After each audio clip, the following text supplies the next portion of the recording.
दरम्यान राज्यातल्या शाळांबाबत भीषण वास्तव समोर आलंय। राज्यातील लाखो विद्यार्थ्यांचं भवितव्य अंधारातच आहे।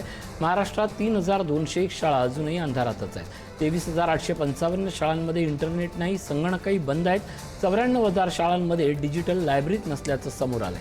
स्मार्ट स्कूल, डिजिटल शिक्षण, ऑनलाईन अध्यापन, एआयच्या घोषणा करणाऱ्या राज्य सरकारची अनास्था आता समोर आली आहे। केंद्र सरकारच्या शिक्षण मंत्रालयानं प्रसिद्ध केलेला UDAS+ अहवालातून ही बाब समोर आली। 3.5%च्या पुढे आजही देशाचा शिक्षणाचा खर्च जात नाही आणि जो खर्च शिक्षणावर होतो तो आज फक्त पगारावर होऊन राहिलेला आहे। जास्तीत जास्त तो इन्फ्रास्ट्रक्चरवर होत नाही, संशोधनावर होत नाही।